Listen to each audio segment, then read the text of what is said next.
Today we're going to talk about the top 5 baits that I use after the spawn, kind of leading into that post-spawn. So it's kind of a tricky time frame because one thing that you have to realize is not every fish in the lake is doing the same thing.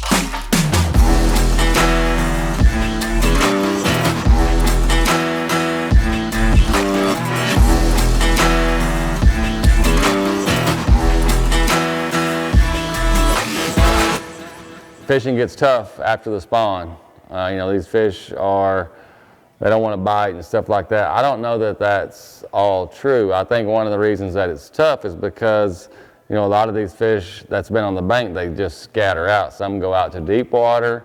You know, as soon as they spawn, some are still up guarding fry. There's just a lot of fish doing a lot of different things. So it's not like it's not like pre-spawn where you can just go down the bank cranking every day and catch fish. So anyway, top 5 baits. You have to remember that you can kind of choose, you know, if I'm going to fish a tournament that time of year, you know, I'm going to be checking way out, you know, like ledges and drops and stuff like that, points, because I may be looking for that first group that moved up and spawned and is coming out. Or I may be up on the bank still trying to catch the ones, you know, the ones that's tailing in on spawn and the ones that's guarding fry and stuff like that. So, you know, you're kind of getting 2 different time frames there on the bass cycle, but still only 1 day of fishing, so you got to pick some baits. Number 1, buzz bait. This is just a War Eagle buzz bait. This is really good, you know, those fish guarding fry. You'll know it. You throw it up on the bank, you know, you're bringing it and you'll start seeing those fry scatter. And normally right after that is when the one that's guarding fry will come up and get it. You can just cover a lot of water. There's something about the aggression of it.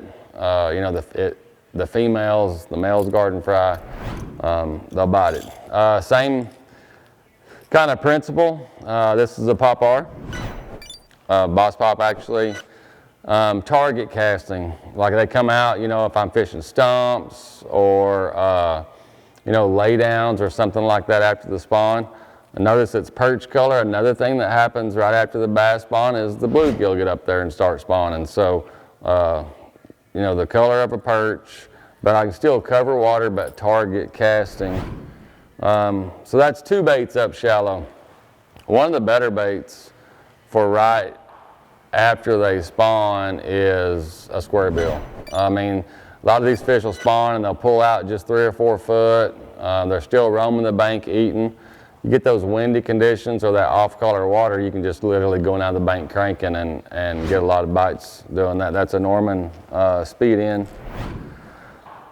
Flipping, you know, right after they spawn, you'll have shad spawn and stuff like that, and some of the lakes I live on, we don't have a lot of docks, so a lot of the shad will spawn in these willows and the bushes, some of the big rocks and stuff like that. A Christie critter, you know, on a 3/8 ounce weight.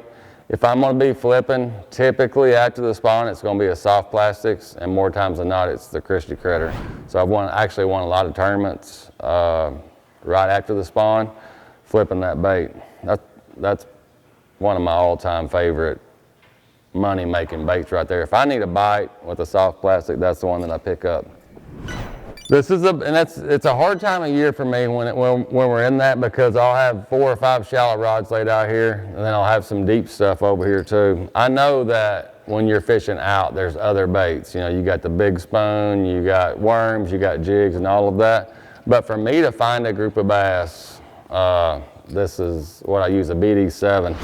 And I'll literally just pull out there in 20 foot, crank points, crank the first ledge out from the spawning bay.